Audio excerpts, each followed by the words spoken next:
What's up, y'all? Coming to y'all live from London. Extremely humble, grateful, and blessed. We are breaking down all of the recent allegations against Sean P. Diddy Combs as he faces now several lawsuits, including a bombshell one dropped by a former producer accusing him of sexual assault and sex trafficking. Welcome to Sidebar, presented by Law and Crime. I'm Jesse Weber. So if you've been on social media recently or you've been perusing different news sites, you may have seen a lot about P. Diddy and these sexual misconduct allegations. There is a lot there, so we thought let's break it down for you as to what is actually going on. These are going to be the biggest accusations currently against P. Diddy. So P. Diddy, Puff Daddy, Diddy, real name Sean Combs, is of course a well-known music mogul, founder of Bad Boy Records, an influential producer, the founder of a clothing line, a singer, and actor. Now, you might recall that we previously reported on a huge lawsuit filed against Combs by his ex-girlfriend Cassandra Ventura back on November 16, 2023. At the time, Ventura alleged that Combs physically and sexually abused her, including forcing her into sexual slavery and sex trafficking. And some of the more alarming allegations in that federal lawsuit included Combs allegedly raping Ventura in her home after she tried to leave him, savagely beating her, resulting in bruises and burst lips, forcing her to have sex with prostitutes on video while he watched and masturbated, forced her to carry a gun for him, and tried to chase down music producer Suge Knight with a gun. Even she accused him of blowing up rapper Kid Cudi's car because he found out that Cudi was interested in Ventura. Yeah, it was wild. We covered it here. And she sued him under New York's Adult Survivors Act. That was a law that gave survivors of sexual assault a one-year window to file lawsuits if their claims were otherwise time-barred under the statute of limitations. Now, Ventura had told CBS at the time, quote, "After years in silence and darkness, I am finally ready to tell my story and to speak up on behalf of myself and for the benefit of other women who face violence and abuse in their relationships." With the expiration of New York's Adult Survivors Act fast approaching, it became clear that this was an opportunity to speak up about the trauma I have experienced and that I will be recovering from for the rest of my life. Now, just one day after filing this lawsuit in New York federal court, Combs and Ventura agreed to a settlement. Now, as with most settlements, it was confidential. We do not know the terms. Ventura released the statement saying, quote, "I have decided to resolve this matter amicably on terms that I have some level of control. I want to thank my family, fans, and lawyers for their unwavering support." Combs released his own statement saying, quote, "We have decided to resolve this matter amicably. I wish Cassie and her family all the best. Love." Now, Ben Brafman, who is an attorney for Sean Combs, released a statement saying, quote, "Just so we're clear, a decision to settle a lawsuit, especially in 2023, is in no way an admission of wrongdoing. Mr. Combs' decision to settle the lawsuit does not in any way undermine his flat-out denial of the claims. He is happy they got to a mutual settlement and wishes Miss Ventura the best." But you have to imagine, in a way, although this came out and these allegations came out, this was a win for Combs in a way, right? Sure, really bad publicity, terrible allegations, but when you settle, it doesn't stay in the news. You don't go to trial. These details aren't revealed at a trial or even in pretrial discovery. This isn't like Johnny Depp, Amber Heard, where arguably one of the motivations for Johnny Depp to sue his ex-wife to take it to trial was to make sure all the evidence did come out, because he wanted to prove that he did not abuse her and he wanted to rehabilitate his image. This after Heard had alluded that she was a victim of domestic violence at his hands. This with Combs is very different. Definitely want to keep it quiet. But then what happens? Days after settling, Combs is hit with another lawsuit filed in New York. A woman named Joy Dickerson Neal claimed that Combs drugged and sexually assaulted her when she was in college back in 1991. She alleged Combs filmed the rape, shared the video with others as a form of revenge porn. Dickerson Neal claimed this severely affected her mental health and resulted in her leaving college. And like with Ventura, this lawsuit was filed pursuant to New York's Adult Survivors Act. But actually, this was filed in the Manhattan Supreme Court just one day before the window to sue closed. Diddy denied the allegations. In a statement from his spokesperson released to People, it said, quote, "This last-minute lawsuit is an example of how a well-intentioned law can be turned on its head. Ms. Dickerson's 32-year-old story is made up and not credible. Mr. Combs never assaulted her, and she implicates companies that did not exist. This is purely a money grab and nothing more." As far as we see, that lawsuit is still pending. But there is something to think about. Could these allegations be true? Yes, absolutely. Could the allegations against Ventura be true? Yes, absolutely. However, one of the reasons that we see celebrities and high profile people decide to fight these cases and not settle is because they are concerned about the floodgates argument, right? If you settle with one person, you're going to have to settle with all of them. Now, we haven't seen a settlement in this case, but remember, this lawsuit came out after the Ventura settlement. Doesn't take away from the legitimacy of the claims, but just something to think about. But then what happens next, right? A third lawsuit comes out in New York. This time, an unidentified woman claims that Combs and singer-songwriter Aaron Hall raped her 30 years ago. Combs' spokesperson released another statement after this one, saying these are fabricated claims, falsely alleging misconduct from over 30 years ago and filed at the last minute. This is nothing but a money grab. Because of Mr. Combs' fame and success, he is an easy target for anonymous accusers who lie without conscience or consequence for financial benefit. It goes on to state, quote, the New York legislature surely did not intend or expect the Adult Survivors Act to be exploited by scammers. The public should be skeptical and not rush to accept these bogus allegations. But then you fast forward to December 2023. Another lawsuit comes out. Another unidentified woman has accused Combs, former Bad Boy Entertainment president Harvey Pierre, and another person of sex trafficking and gang raping her when she was just 17 years old. She said that she was flown from Michigan to New York City, supplied with drugs and alcohol, and then assaulted at Combs' recording studio. The same day of this lawsuit, Combs issued a statement on Instagram saying, quote, enough is enough. For the last couple of weeks, I have sat silently and watched people try to assassinate my character, destroy my reputation and my legacy. Sickening allegations have been made against me by individuals looking for a quick payday. Let me be absolutely clear. I did not do any of the awful things being alleged. I will fight for my name, my family, and for the truth. By the way, little side note about these lawsuits.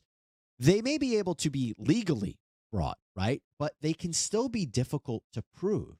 When you're talking about the age of these claims, witnesses' memories fade. Evidence gets stale. It's not impossible to prove the case, but it can be difficult.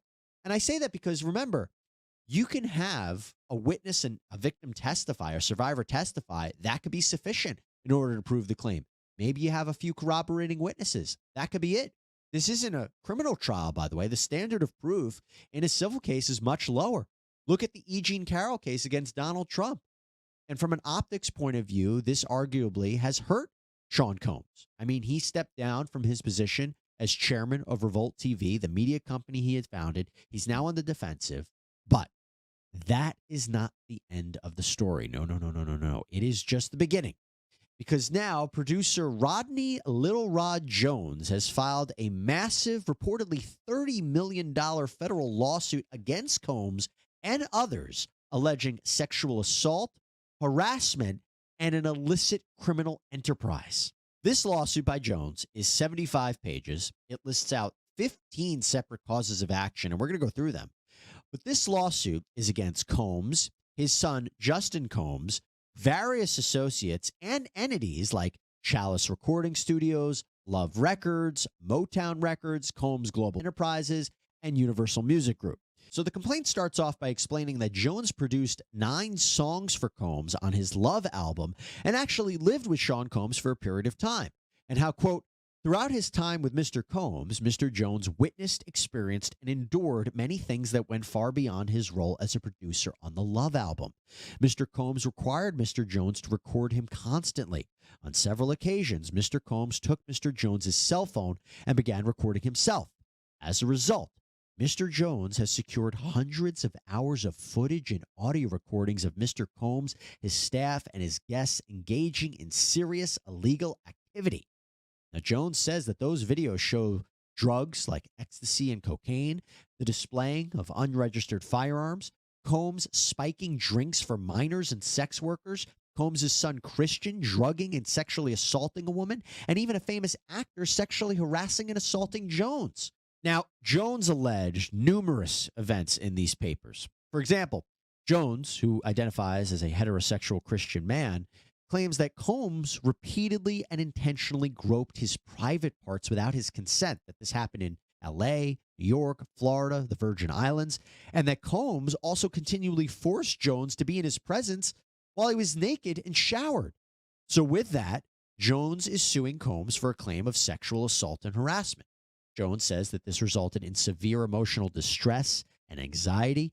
And as we go through some of these claims, keep in mind what he alleged that he suffered as a result of Combs's action. This is the injury or harm element that you need for the purposes of damages. What happened to you? What did you suffer? Meaning, what could Jones recover? Let's keep that in mind. But Jones claims that Combs attempted to groom him into homosexual sex. And one of the ways that Jones says Combs tried to do that was by using producer Stephen Aaron Jordan, who Jones apparently looked up to. Combs allegedly showed Jones a video of Jordan engaging in a sex act with another man as a way to, quote, ease his anxiety concerning homosexuality. And included in this complaint are alleged screenshots of that purported video. By the way, Jones alleges that Combs has hidden cameras in every room of his various homes and that he has secret recordings of celebrities and associates, this compromising footage of every person that has attended his parties, which, by the way, from a legal point of view, would be a violation of civil privacy laws and criminal privacy laws, perhaps even implicate revenge porn type statutes. Anyway, continuing on with this alleged grooming campaign, Combs even allegedly admitted that he had engaged in sexual intercourse with, quote, an unidentified Philadelphia rapper who dated Nicki Minaj, as well as, quote, an R&B singer who performed at the Super Bowl.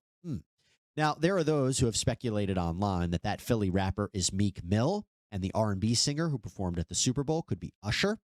On Twitter, X, Meek Mill posted on his account, quote, one love to the gay people, but then talked about in graphic detail how he much prefers or loves a certain part of the female anatomy. He wrote, quote, every black blog site enhanced that post to make me seem gay. I changed laws for our people. I donate millions. They are designed to destroy the image of black leaders. It can't work with me, though. You got to really kill me, and I still will get bigger after death. This God, not me. LOL. Now, one of the people to jump into the mix online was actually social media influencer and former kickboxer Andrew Tate. As you know, we covered Tate's legal troubles in Romania before here on Sidebar, as he's facing charges of rape, sex trafficking, and sexual exploitation. But Tate posted the question on Twitter, quote, so P. Diddy was having sex with Meek Mill and Usher? Meek Mill responded, was you sex trafficking women? TF wrong with you, Brody. Tate responded, I only asked a question because everyone is saying it happened. It's true or not. As for Usher, as far as we could see, he didn't respond to any of the assertions in this lawsuit. And you could argue, why should he, as he's not directly mentioned by name or implicated. But something that has created a bit of buzz online is an interview that Usher did years back on the Howard Stern show, where he talked about living with Sean Combs as a teenager as part of P. Diddy's, it's called Puffy's Flavor Camp. He said, quote, I got a chance to see some things. I went there to see the lifestyle, and I saw it. It was pretty wild. It was crazy. They called me Baby Boo. He went on to say he wasn't disciplinary. He was letting me be a young man. And, quote, I will always look at him like a brother. But when he was asked if he would send his children to the camp, he responded, quote, hell no. Quick note, by the way, another high-profile celebrity jumped into the mix as well with all of this Diddy controversy going on, and that's comedian Cat Williams. You might have heard about this, because in an interview with Vlad TV recently, he said he had attended one of Diddy's parties where he found out it was just men there, and he claimed that Diddy had tried to stop him from leaving, making strange, suggestive comments, even threatening and harassing him at one point. Williams had gone on to say, quote, I am not gay, and I am not going to sleep with you. Okay, but moving forward in the lawsuit, Jones claims that on Thanksgiving Day 2022, Combs offered Jones cocaine, and then rapper Young Miami, her female cousin or assistant, identified as Jane Doe 1, tried to sexually assault Jones, including in front of Combs. And Jones, in fact, again, attached screenshots from a video of Combs, Jones, Young Miami, and Jane Doe 1 on that day. Now, this makes up the fourth listed cause of action in the lawsuit. He is suing Jane Doe 1 for sexual assault. Jones says that her actions were willful and malicious and frightened him. He's also suing her for both negligent and intentional infliction of emotional distress. By the way, he also ends up suing Combs for negligent and intentional infliction of emotional distress for A lot of this behavior that he says is extreme and outrageous. But speaking of which, Jones is also suing Combs too for this same alleged assault by Jane Doe 1 under a premises liability theory. Basically, Jones is arguing that Combs is responsible because this alleged assault happened on Combs's property. He saw this happen, that he had a duty as the owner of the property to protect Jones from harm. That's actually a common theme we see in personal injury cases. If something happens to your guests on your property, your business, your home, you could be legally responsible. Then there is the Cuba Gooding Jr. incident. Oh, yeah. Jones claims he believes Combs was grooming Jones to pass him off to his friends. And he claims that one day on Combs's yacht, Combs suggested that the actor, quote, get to know Jones, left them alone, and then Cuba Gooding Jr. allegedly touched, groped, and fondled Mr. Jones. Jones had to allegedly push him away. Again, there are screenshots of not only Combs and Gooding Jr. together allegedly on that yacht, but also Gooding Jr. and Jones, where you can see his arm around the producer and sitting right next to him. Jones appears to be smiling. One of the causes of action is against Combs, again, for premises liability, because Jones claims Gooding Jr. sexually assaulted and harassed him on Combs's yacht. In the lawsuit, Jones brings up another event. This is a shooting that happened at Chalice Recording Studios in L.A., where after a heated fight between Combs, his son Justin, and Justin's friend identified as G, gunshots rang out. G was lying on the ground with blood coming out of his hip, leg area. Jones claims that Combs allegedly told his team to tell police that he had nothing to do with this. And then Jones, in the lawsuit, provided screenshots of the blood-stained bathroom where he claims G was shot by either Combs or his son. And he claims he still has the clothing that you could test for DNA.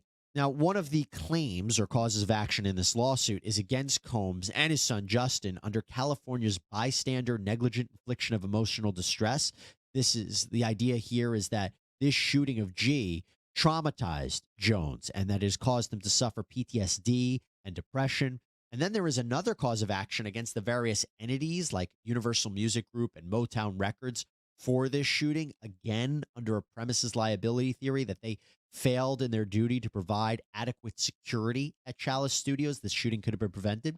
Talking complicated lawsuits, let me just take a minute to thank a team that really knows about the law. Attorney Tom and Associates. They're a great sponsor of this episode of Sidebar. Look, if you find yourself in a position where you need a lawyer, finding the right one can be tricky at times. Well, that is where Attorney Tom comes in. So Tom and his team, they have this blend of deep legal knowledge and skills, but they also care. They have genuine empathy for their clients, not to mention a very impressive track record. So whether you were injured in a car accident, a refinery explosion, you got sick because of a drug or exposure, maybe you were the victim of securities fraud or a data breach, Attorney Tom can help. Every call is free. It's private. You're going to be speaking with a member of his team straight away. In these times of turmoil, having somebody that you can trust, that's invaluable. And by the way, you won't pay a dime until you win, which just further shows their commitment to your success. And look, if your case not the best fit for Attorney Tom and his team, don't worry. Why? Because they still may be able to recommend you a lawyer using their national network of attorneys.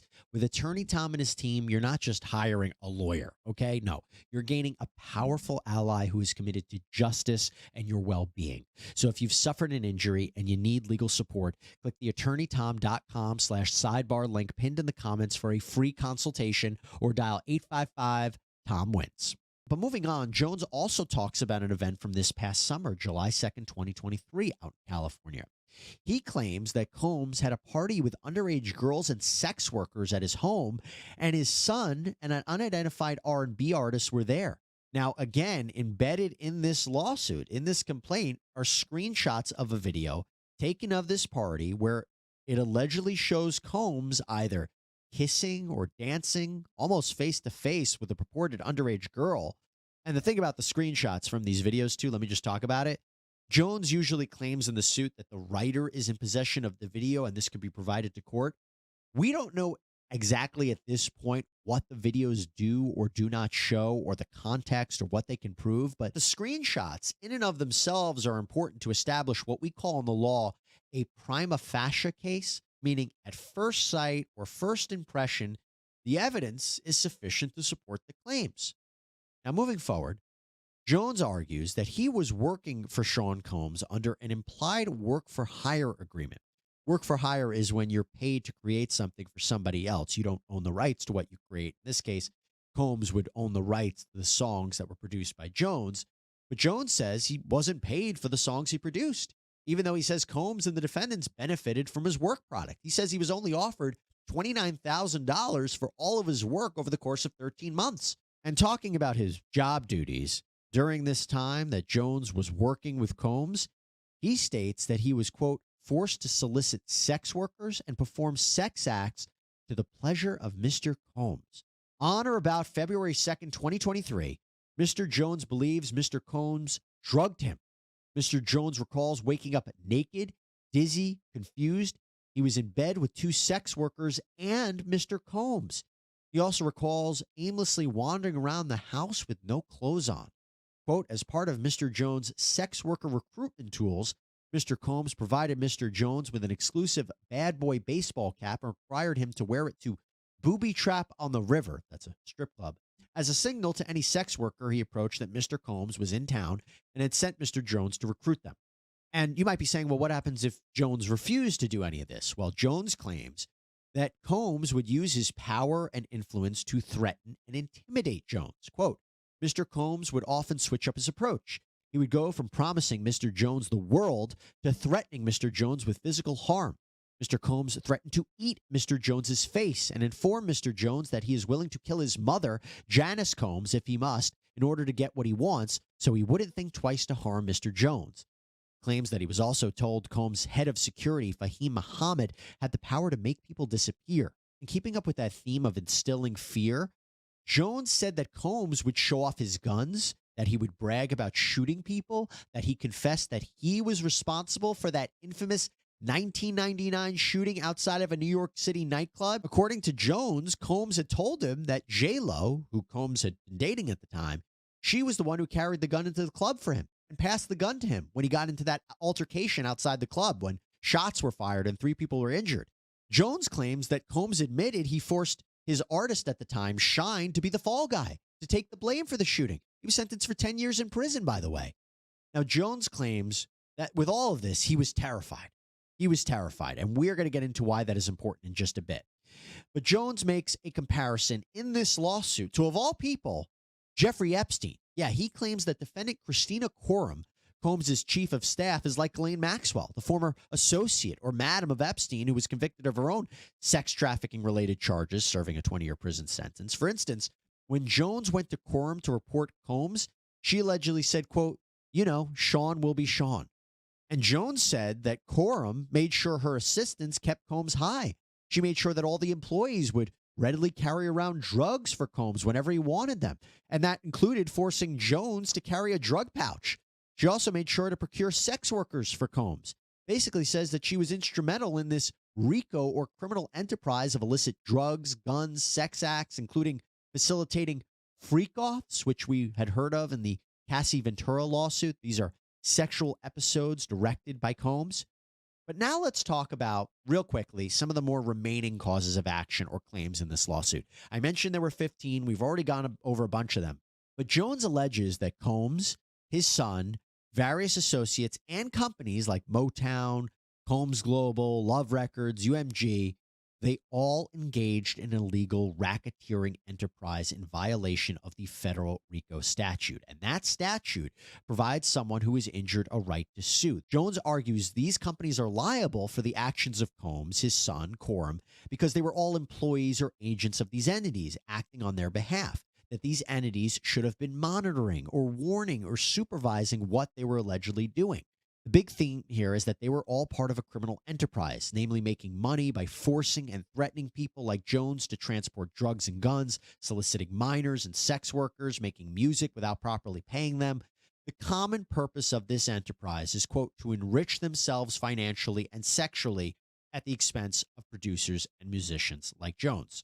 And they claim that Jones was promised cash payments, Grammy Awards, access to future projects, access to famous celebrities, and that the defendants profited from this enterprise, and that Plaintiff Jones suffered because the enterprise diminished his finances. And Jones argues that this criminal enterprise engaged in mail and wire fraud to carry out this scheme. Now, there is another cause of action under the Trafficking and Victims Protection Act, or TVPA. This is a major law that was instituted to fight against domestic and international human slavery. It alleged that Combs and his associates participated in and furthered a sex trafficking venture by forcing and threatening people like Jones and minors to engage in commercial sex acts. The defendants were hiding money. They weren't paying taxes. This was all a dangerous criminal enterprise. And he also alleges that UMG and Motown and these entities, that they aided and abetted and induced this sex trafficking venture. They violated the law. They benefited from it financially. They obstructed enforcement of the TVPA, and that they provided Combs with the cash, the lines of credit, the opportunity to do all this. They concealed his alleged misconduct and his crimes. In fact, Jones says that these defendants should have taken a cue when Jeffrey Epstein was prosecuted. They should have known better.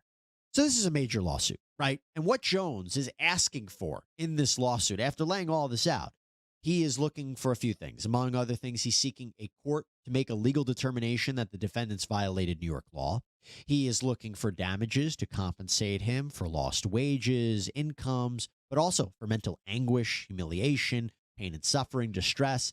He's looking for punitive damages, which is a way to punish the defendants. And we've seen those numbers sometimes far exceed compensatory damages. Look at the Alex Jones case. But he's also seeking medical expenses. He's seeking injunctive relief. That's when you have an order for the court to actually stop somebody from doing something. And I said, look, this is a major lawsuit, but obviously the defendants will have an opportunity to respond. This is usually in an answer to a complaint. It's a formal written response where you either admit or deny each statement in the complaint. And look, what I just laid out are allegations, disturbing allegations, but allegations nonetheless. Jones still has to prove this happened. Defendants could assert that this is all made up, or that there is context to all of this, that this is speculation, that the videos, the photos, the screenshots, they really don't show anything. And I also imagine they could argue at trial, we're supposed to believe all these crimes were taking place and Jones didn't report any of it. Could he just be a disgruntled employee?